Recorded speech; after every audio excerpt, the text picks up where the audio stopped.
So I'm really happy to be here talking about getting credit and recognition for method development. My name is Gabriel Gasque, and I am head of outreach in Protocols.io. And before we begin with the material, let me tell you a little bit about myself. So I have a PhD in neuroscience and did postdoc training in neurogenetics. And before joining Protocols.io to promote the practice of open methods, I was an editor in the open access journal PLOS Biology, which is the flagship journal of the Public Library of Science, or PLOS. And I joined Protocols.io about a year and a half ago. So as the title indicates, the focus of this presentation is about the incentives for sharing experimental methods in Protocols.io or in any other outlet or repository for that matter. And before we begin, just some general housekeeping before delving into the content of the presentation. As I mentioned before, I am recording this presentation and I will share the recording as well as the slide deck with all registered participants. We will also have time at the end for questions, but you should feel free to type those questions at any moment in the Q&A window or in the chat of Zoom. And if I spot them, I might stop to answer them, but if not, we will get to all of them at the end of my presentation. And finally, this is not a basic training about Protocols.io. So the focus of this presentation is about mechanisms for getting credit for method development. In case you are interested, you can check the webinars, other webinars about Protocols.io, including an introduction to the basic features by following this link. So there is an introduction to Protocols.io. You can choose your time zone and you can sign up for an introductory webinar. The list of webinars is down here. We also have pre-recorded tutorials, and you can also request a one-to-one demo to discuss any question that you might have about the platform, and you will have the opportunity to discuss with one of our specialists.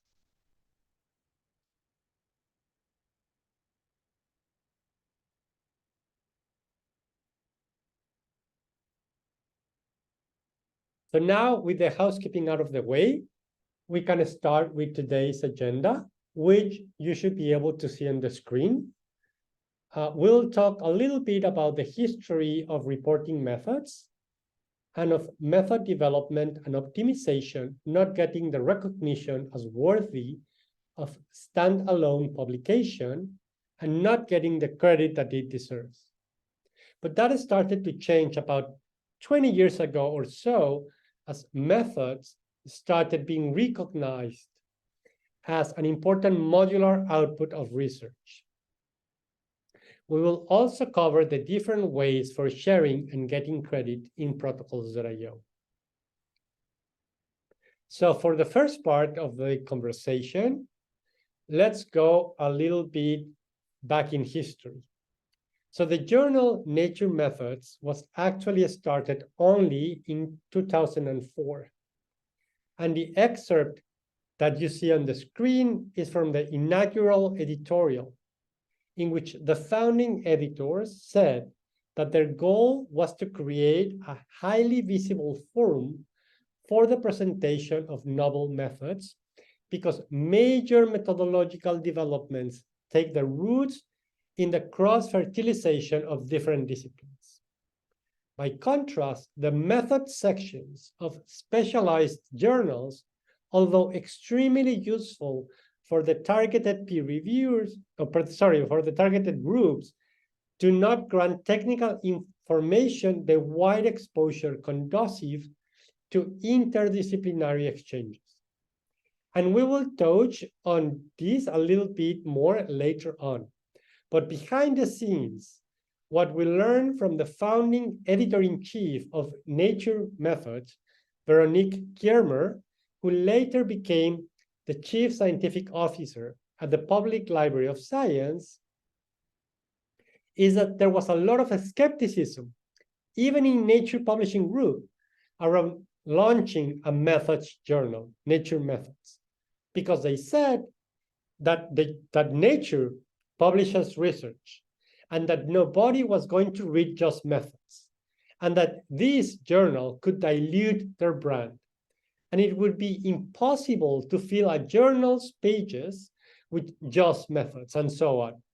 However, as we all know, Nature Methods has been a huge success and continues to be.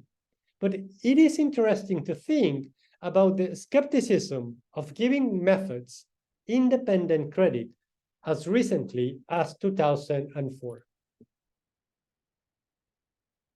But if we look more recently, within the last 10 years or so, there are now a lot of journals focusing on and publishing protocols and methods.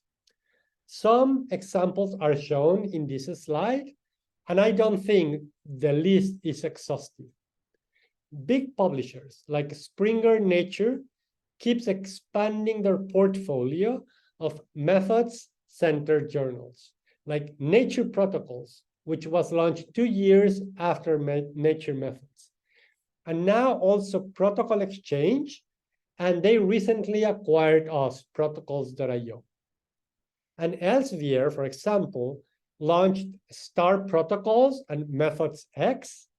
And there are some other independent initiatives like Jovi, Bioprotocols, and some others. It seems, therefore, that we are now in a place where journals, funders, and many researchers have started to realize it is not just code, computational code, and data that we should be sharing. In that sense, you might recall that it was in the late 90s when we started to move away from please contact authors for code and data to use specialized data and code repositories like GitHub, Dryad, Figshare, and Open Science Framework. And although methods have been playing catch-up, sharing these protocols is becoming the norm, and you have now more choices on where and how to communicate these methods.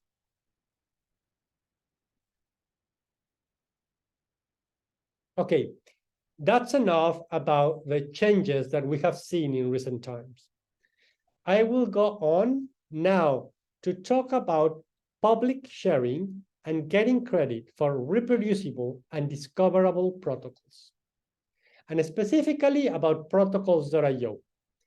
We will go through first how most people share their methods in Protocols.io, which is actually independent of papers. Then we will talk about the partnership that we have with PLOS ONE to get your protocols peer-reviewed and published as a formal peer-reviewed manuscript, as well as the many partnerships and connections that we have with many other journals which aim to make your papers more rigorous and more reproducible.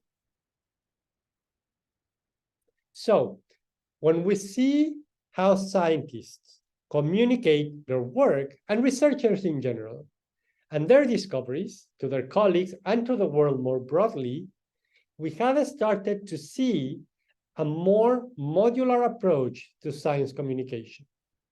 So at the center of this cartoon, we have the most recognized research output, the peer-reviewed publication, the paper.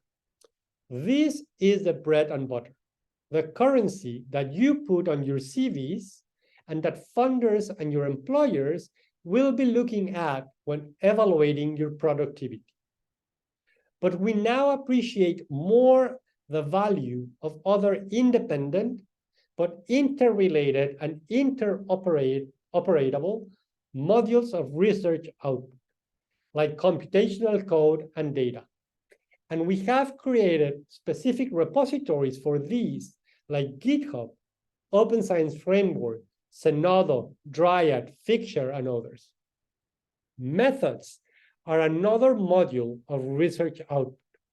And in fact, methods are really the linchpin to reuse.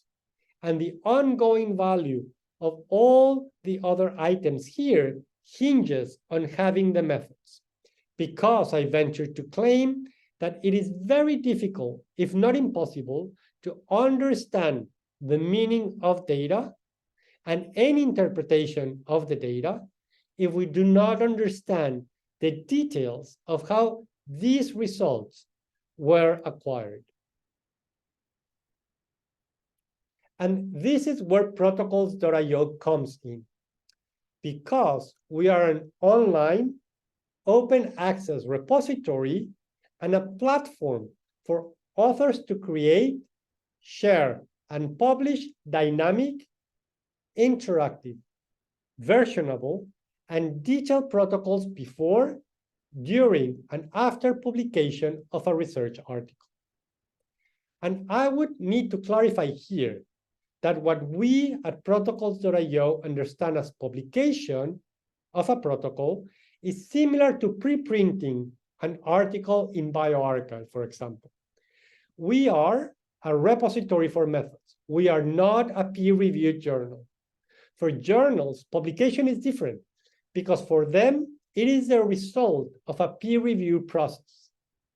However, as we will discuss later on, protocols deposited in protocols.io are indexed by Google Scholar, are citable, and can be part of a peer-reviewed publication, or even they can be peer-reviewed as a standalone methodological article.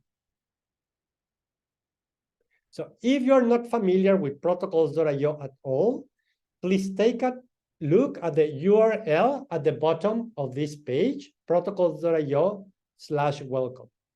And this link will take you to the welcome page, which is a great place to start familiarizing yourself with the platform.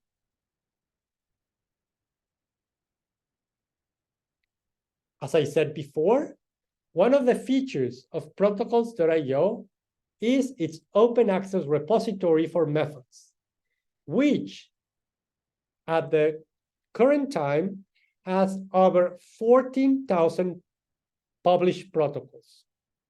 And they are all published under a CC BY license, making them completely open access and free to read, use, and reuse. In this open access platform, it is also free to create an account and to publish protocols in the open access repository. An unlimited number of protocols can be published for free. But there are also over 52,000 private protocols, which have been created by users who are developing, optimizing, and perhaps just sharing their protocols with their immediate colleagues. And this is the business model of protocols.io, as we charge institutions for these private collaborative workspaces. And many universities, funders, and other institutions have such licenses. The free accounts have only a limited number of private protocols. So if you make your protocols and publish them right away, the free account can work for everyone. But we charge users to take advantage of unlimited private space. And something that I want to point out is that last year alone, in 2022, more than 2 million people came to the repository to read the open access protocols. And most of these public protocols are not linked to any specific peer-reviewed paper. They are simply sitting in protocols.io. And we will talk about people's motivations to share independently of a paper.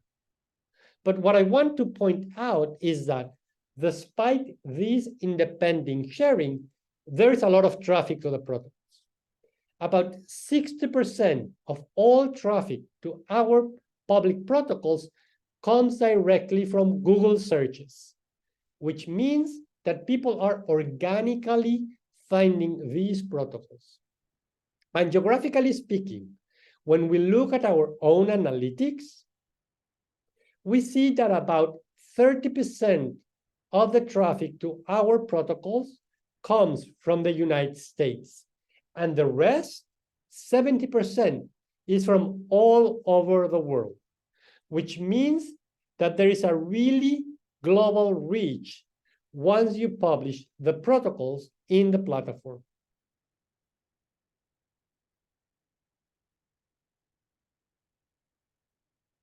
And when you come to protocols.io, you can also search directly if you want to search for specific protocols that might be useful in your research. So for example, if I type PCR, I will get protocols that have PCR as a keyword. Now, these protocols can be run directly from the computer or tablet, or you can create your own forks or copies that then you can edit for your own purposes. So every public protocol can be a template for an optimization.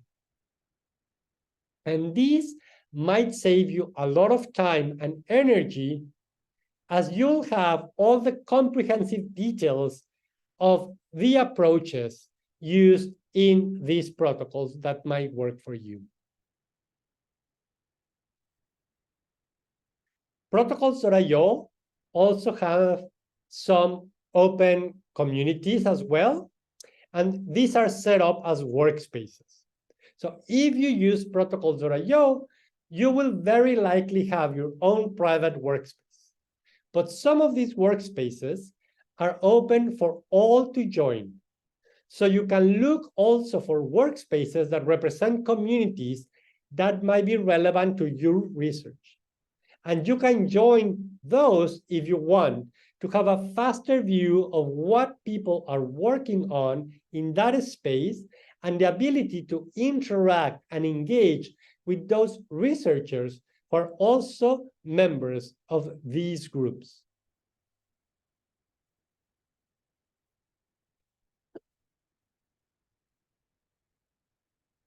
And before we continue, let me show you how the protocols created in the platform and published in the open access repository are not just PDFs. These are live, dynamic, and interactive, yet persistent digital documents going far beyond a PDF. So I will open one of the protocols created in the platform and published in the open access repository for you to see.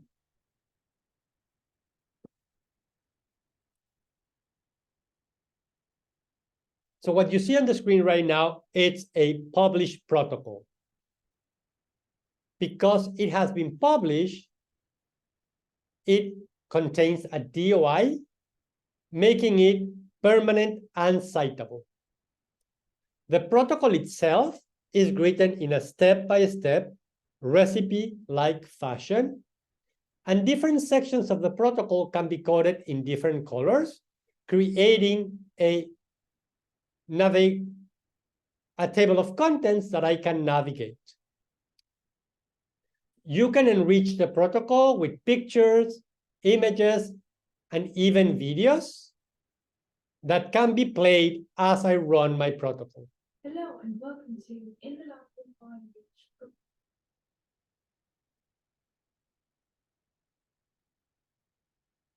The protocols are versionable, and I can navigate between different versions of the protocol. I can also make my own editable fork to optimize the protocol according to my own needs. The protocol is an interactive document because any reader, being this a public protocol, can come and post a comment or ask a question, and the authors of the protocol will receive a notification and they can come to the platform to respond to that comment. And as I mentioned before, I can run the protocol directly from my computer, tablet, or cell phone. As I proceed with my experiment, I can mark each step as done.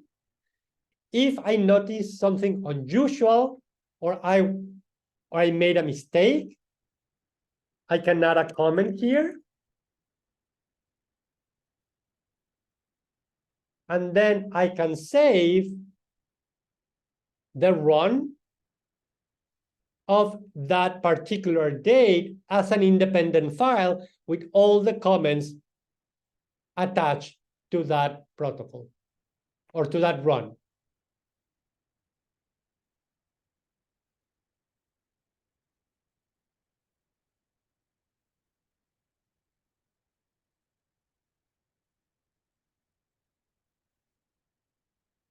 Now let's talk about the rewards that come with publishing your detailed protocols. Not necessarily in order of importance, but a first reward of making your methods public is that, going back to the concept of modular communication of research output, by using specialized repositories for publishing your methods, you're increasing their discoverability and potential reuse, which should lead to increased credit and recognition. And I would like to use an example here, taken from Twitter, now called X. So you can see a tweet from a researcher who was working or looking. He was looking for a protocol for RNA extraction from primary cortical neurons in culture. Someone answered this tweet and recommended a protocol that is in protocols.io. And this protocol was actually part of a paper that was published in the journal GigaScience. But the paper, as highlighted in red, was about a fish parasite. So the chances of researchers working on primary cortical neurons in culture finding a paper on a fish parasite as a means of finding a method that would work for them seemed really slim. But because the protocol was published independently in a specialized repository, it made the method more discoverable and increased the chances of people reusing it. And once you publish a protocol, there is a tab called metrics, and the platform keeps record of all traffic and use of these published protocols, including number of views, bookmarks, exports, copies, comments, and citations that the protocol has received. And an obvious second reward for publishing your methods is the increase in reproducibility, not only in the field, but also internally in the work that you do in your own lab. So if you're not familiar with this, I will introduce now to you the Cancer Biology Reproducibility Project, which was a $1.5 million initiative coordinated by the Center for Open Science and by Science Exchange, with the goal of trying to independently replicate almost 200 experiments from about 50 high-profile papers on cancer biology. What the reproducibility project researchers discovered very soon after the project began is that it is very difficult to replicate previously published work. And there are several reasons why this is the case, but one of them is that the original researchers didn't document in their articles with enough detail what they did and how they did it. So what you see on the screen is the Center for Open Science website that summarizes some of the results of the Cancer Biology Reproducibility Project. And as you can see, of the 193 experiments that they tried to replicate from 53 articles, 0% of the protocols, 0% were completely described, which made it impossible to reproduce them without contacting the original authors. Furthermore, and equally striking, when researchers from the Reproducibility Project contacted the original authors, they also discovered that these did not always could tell how their own experiments had been done. Therefore, the problem of lack of reproducibility goes beyond the lack of adequate reporting in published articles, but also highlights deficiencies in the way researchers keep record of their own experimental protocols for housekeeping. And that brings me to a third reason to make your protocols public, which is to guarantee preservation. As we all know, a large fraction of a lab personnel is floating. So students graduate and leave, postdoctoral researchers become faculty elsewhere, and so on. And we also know that traditional paper lab books can be easily misplaced, lost, and damaged. And it's almost impossible to search in these paper lab books for the most current working version of a protocol. Publishing your protocols make them persistent, citable digital objects that will be permanently stored in your workspace as well as in the open access repository. And I should mention that all private and public content in protocols.io is mirrored and backed up in CLOCKSS, GitHub, and the Internet Archive, and that the Chan Zuckerberg Initiative has a code escrow of the platform. And modular sharing also increases the chances of establishing collaborations, as we have seen cases when researchers report that this is the case. And one important thing to note is that since we launched protocols.io in 2014, and now with these more than 14,000 published protocols, we have never seen a single case of a publisher saying that because you shared your protocol in protocols.io, you cannot publish your research or method paper in their journal. Publishers do not consider publishing in protocols.io prior publication. So, just like sharing preprints in bioarchives, sharing in protocols.io is like preprinting methods. So we have never seen a case of that sharing hurting authors. So we encourage people to share publicly whenever their protocols are ready. So from the publishing perspective, sharing on protocols.io should give your method visibility, let you engage with the people who are using the method, make it a central place where you can iterate and share corrections and optimizations easily, and guide everyone naturally to those new versions. And it does not preclude further recognition by publishing your protocol later as part of a peer-reviewed publication. And that takes me to the fact that publishing your protocol in protocols.io should also simplify your work down the road when the time of submitting and publishing a paper comes.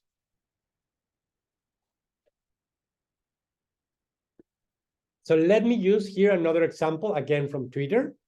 So we have Professor Kipnis at Washington University in St. Louis saying in a tweet, what if labs publish each of their unique methods or protocols, and in future papers, instead of rewriting the protocols, we just cite these papers? we waste so much time on methods by saying the same thing differently. And that is exactly what protocols.io is about. You can publish your protocols in the open access repository, obtain DOIs, and cite these protocols via DOIs in your papers, so you never have to write detailed method sections again. And this is exactly what the authors of this PLOS Biology paper did. They created, deposited, and published their protocols in protocols.io, obtaining a citable DOI, which they included in the materials and methods section, replacing most of the writing.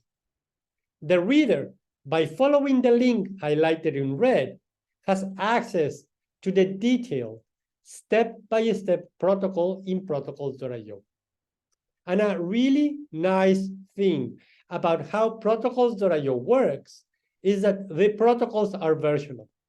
So if the authors have updated their protocol since the time of publication, the reader will be notified that a new version exists, and they can choose to read the protocol as it was published, which is now highlighted in gray, or by following the newer version exists link, have access to the updated version.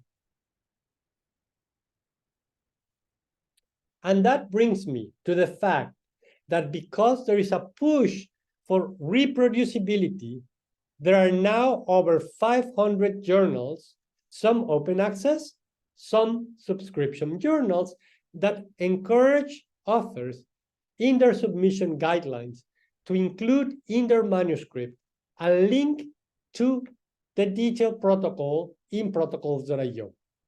And this also applies to many funders, now encouraging or requiring detailed methods sharing. And remember that I said that we have never had an issue with authors not being able to publish a paper for publishing a protocol first.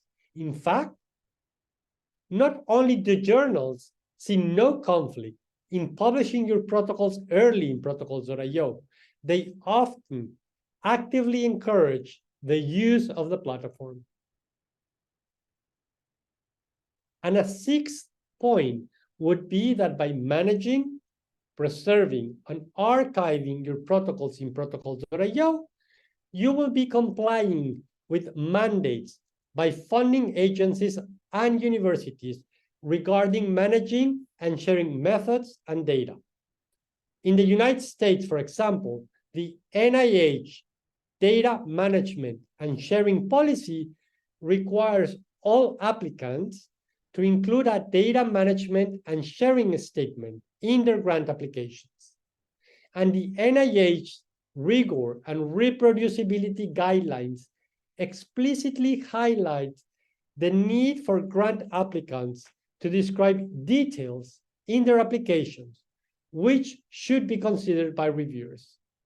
And you have to keep in mind that methods are an integral part of data.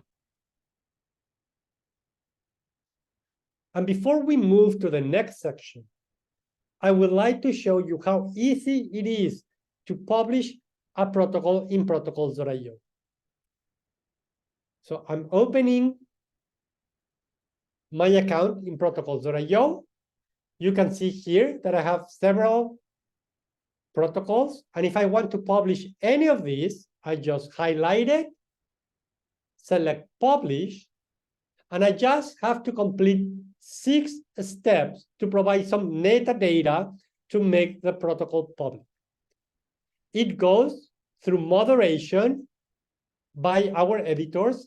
We don't peer review, we just moderate and make sure that what you are sending us is science, is not a spam or pseudoscience. And within 24 hours, we make the protocols public.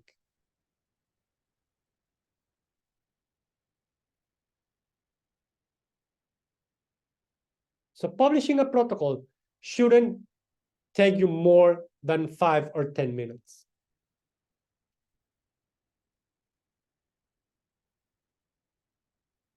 And now I would like to move to the third point in the agenda, which is a very specific partnership that we have established with the journal PLOS ONE, and which fits within this narrative of methods renaissance, because the idea is to bring more credit and recognition to method development.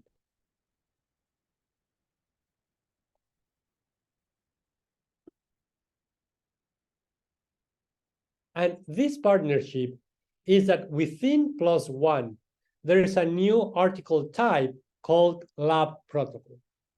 And this collaboration is about turning your protocol in protocols.io into a peer-reviewed publication. Now, just to clarify, if you're interested into getting your protocols peer-reviewed and published as a protocol article, you do not have to submit to PLOS ONE. There are other several journals that are specialized in publishing methods, techniques, and protocols. So you know your fields, you know your audience, and you know the best journals for your protocols. However, we are very excited about this partnership with PLOS ONE because PLOS ONE is a pretty broad, welcoming journal. And one of the reasons we're excited about this partnership is that the way they have defined the scope is that they are not expecting new experimental results. And they are welcoming to new protocols that might be extensions of something that has already been reported. And the idea is that if you have published already a method, or someone else did, but your work has been to troubleshoot or to optimize it for example, new conditions, that this work of optimization or tweaking can be recognized. So with this collaboration, both PLOS ONE and protocols.io aim to grant credit not only to the development of a whole new, brand new method, but also to the hard work put into optimizing and troubleshooting a protocol to make it work more efficiently or in a new condition. So the bar is set in a way that it recognizes a good and useful protocol. There should be some effort behind it, of course, but the idea is to capture the constant method development and optimization that very often goes unacknowledged, and it usually is just summarized in 1 or 2 sentences in the materials and method sections of manuscript. And the integration between PLOS ONE and protocols.io means that the protocol is front and center of the paper. So for example, in this case, all protocols published in PLOS ONE as lab protocols will be bidirectionally linked to the protocol in protocols.io. And the core of the paper is the method itself.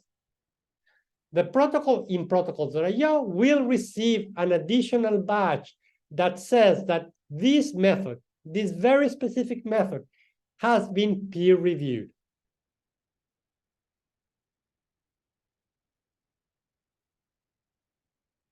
And now, moving on to the last part of the talk about partnerships we have with other publishers.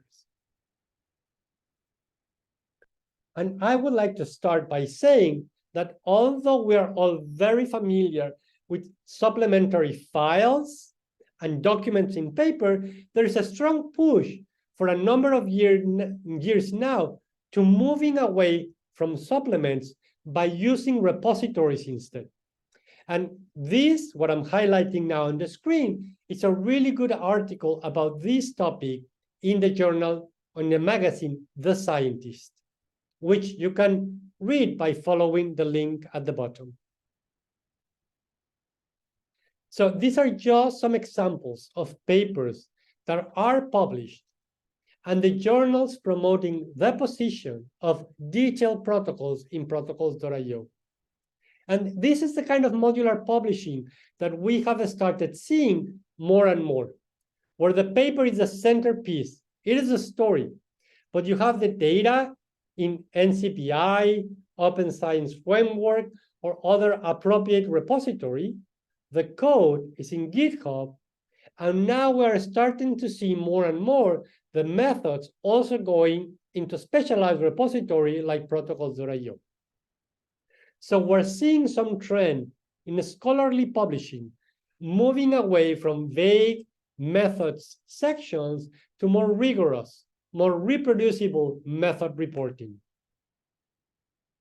And as I mentioned before, a published protocol in protocols.io with an assigned DOI is a citable object that can be referenced to in a paper, giving credit to the author's methodological work. The reference can also or will be also linked to the protocol, in protocols.io. So the reader will have access to the interactive step-by-step protocol, even if the paper was published behind a paywall, because everything that is published in protocols.io is open access. So to summarize, by using protocols.io, publishing your protocols, and getting DOIs, you will be increasing discoverability of your methods, enhancing reproducibility, facilitate research connection, enable reuse, enhance research value, make these protocols dynamic and permanent, improving your reporting of materials and methods, and better allowing Q&A and troubleshooting of your methods as you share them with your colleagues.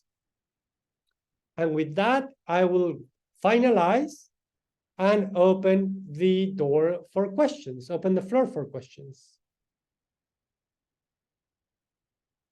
There are a few questions already in the chat.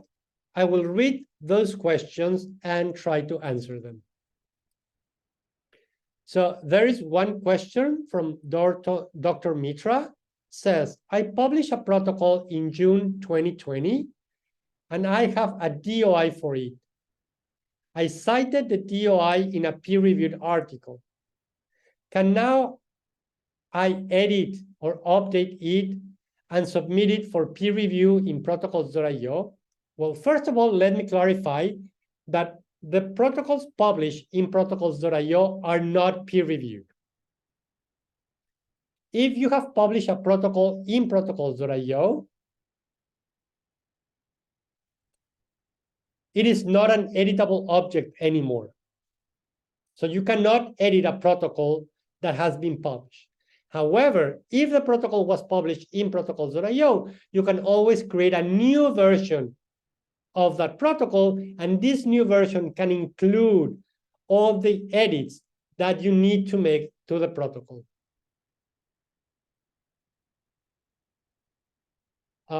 Did that answer your question, Dr. Mitra?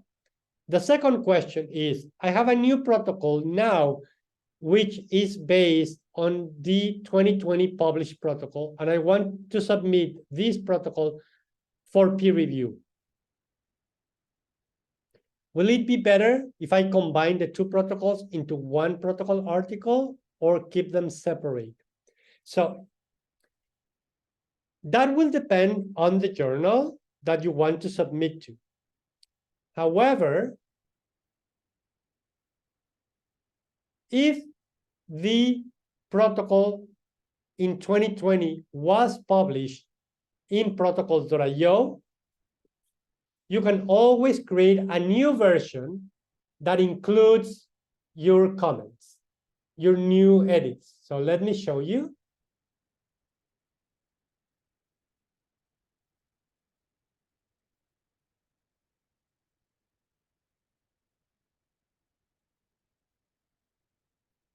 What we're seeing on the screen is a published protocol.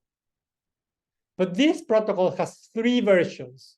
The first one was published in March of 2019, the second one of April in 2019, and the third one in February of 2020.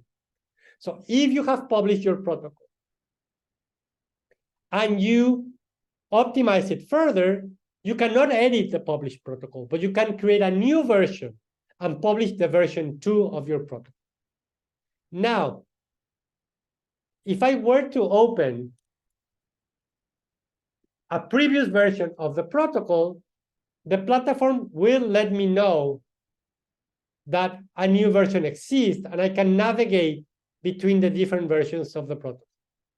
So it will depend on the journal to which you submit, but you can always submit the newer version of your protocol, and there will be a history to the previous versions of the protocol.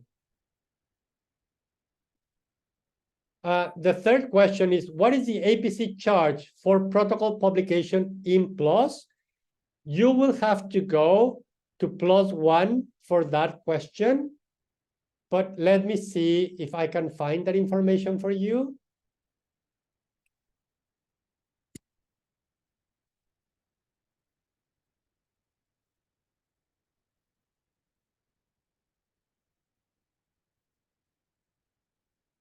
So the publication fee for a lab protocol, which is this peer review protocol, is $1,214.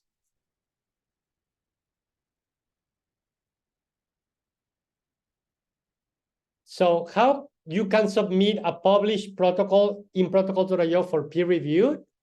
Again, let me show you.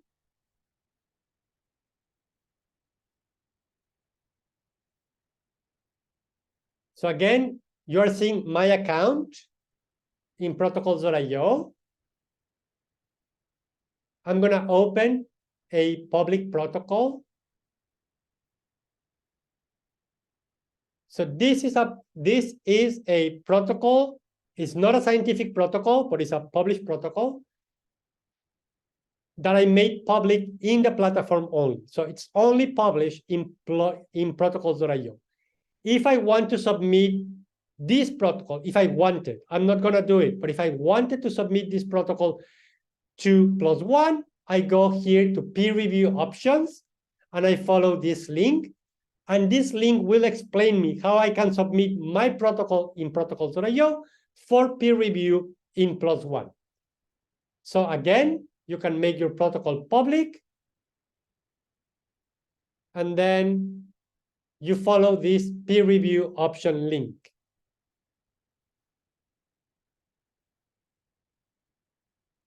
No, you don't have to publish necessarily your protocol in protocols.io to submit the protocol to PLOS One. You can submit a protocol to PLOS One with a protocol that is not published in PLOS One, not published in protocols.io, but you will need to provide a private link. If I want, so you can write your paper, submit it to PLOS One, and in that paper, you will need to submit a private link. So again, going back to my file manager, if I wanted to publish this protocol that hasn't been published, I have to highlight, click share, click the link button, get a private link, and this link will be included in your submission to PLOS One.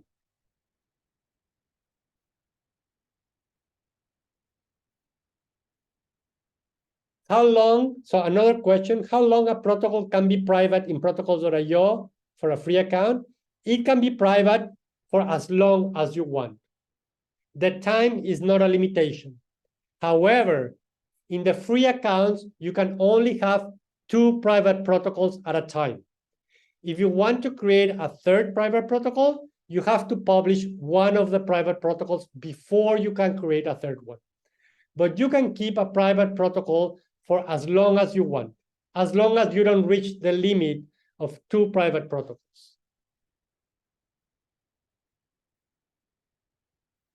There are other questions in the Q&A section. Let me read them.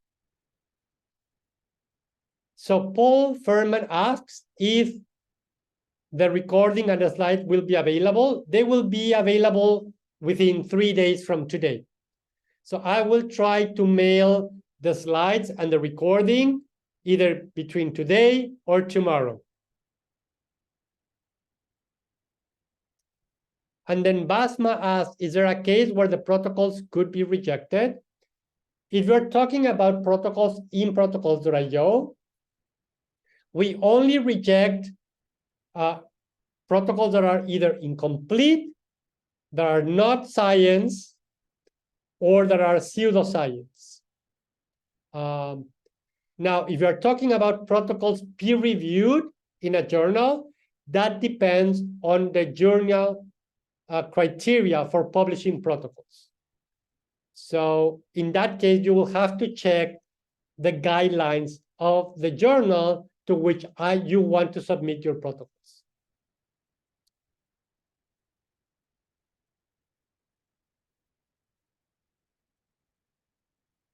Are there any other questions?